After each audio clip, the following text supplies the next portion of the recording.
So exciting to see the minds of young people just expanded and that they can learn a little of everything. I love it. Dream big. There you go. All right. We need some rainfall, and you guys may be able to find some for us later. Yeah, we actually do have a chance of seeing some storms later today. Parts of the state already seeing that. We could certainly use it. We've been in a little bit of a deficit lately. Now, so far for the month of August, we're only almost 8 days in officially. We've had 0.22, and that puts us at almost around 6/10 of an inch below where we should be by this time of the month. But Next Live certainly showing at least a couple of isolated showers and storms here and there, mostly along and south of I-40 today. But we do have that lone shower right around Sparks. A couple of showers are starting to build a little bit just east of Gwinnett and Byers. A couple of showers just south of Ada. Also a few isolated showers and storms in southwest Oklahoma. We had a couple of lightning strikes earlier. So far, though, past 5 minutes, those have actually gone away. But nonetheless, this is going to be how it's going to be today. Whatever we do get is going to be very isolated, so a slight chance in any one location. But when those storms do develop, especially later this afternoon, we could see some heavy downpours with them.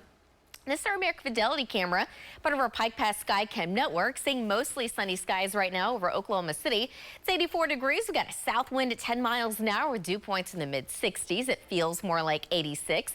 Temperatures only in the 60s and low 70s in the Panhandle, but everywhere else it's mostly the low to even some upper 80s with a south to southwest wind between about 10 to 20 miles an hour. We actually do have a little bit of a front in northwest Oklahoma. Behind that, it's more of a north wind, which is why it is a little bit cooler in the Panhandle. But this boundary is actually going to stay pretty still or stationary over the next couple of days, and so it's not going to move a whole lot. So we're going to keep that chance of rain and storms in the forecast for the next couple of days. But like I said, any one location has an overall low chance of seeing some rain and storms. Kind of the same thing as we get into this evening and overnight tonight. Now tonight, chances wind down just a little bit, but as we get into tomorrow, kind of the same thing. It's just going to be unsettled over the next couple of days with random isolated showers and storms as that boundary just kind of holds steady, and it could also get some other boundaries that move in from the north and west, or the north and east rather. Now, as we get into later this week and into the weekend, the rain chances really start to go away, and that ridge is going to come back into play, the heat dome back in place, and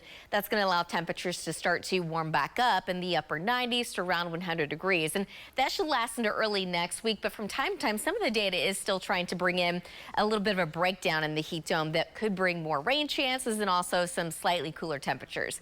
So for today, I still think we can see that high of about 97 degrees. That front is just going to kind of stay off to the north, so temperatures in the low to upper 90s in the far northwest, but a little bit hotter across the south. For this afternoon, in any one location has a slight chance of seeing some isolated showers and storms. Kind of the same thing for this evening.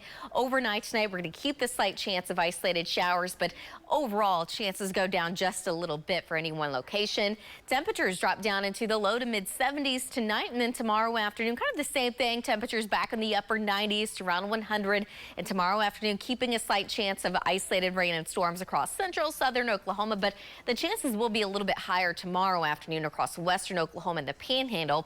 By tomorrow evening, still keeping a slight chance of isolated showers and storms. And then by Wednesday, the rain chances kind of diminish quite a bit, and temperatures in the mid 90s for many of us, upper 80s across the east. This time, we're going to have more of a northeast wind between 10 to 20 miles an hour, but temperatures don't drop a whole lot despite that, unfortunately. We're going to hold steady in the mid and upper 90s through the rest of the week, but by early next week, it is looking a little hotter with highs around 100. Guys, back to you.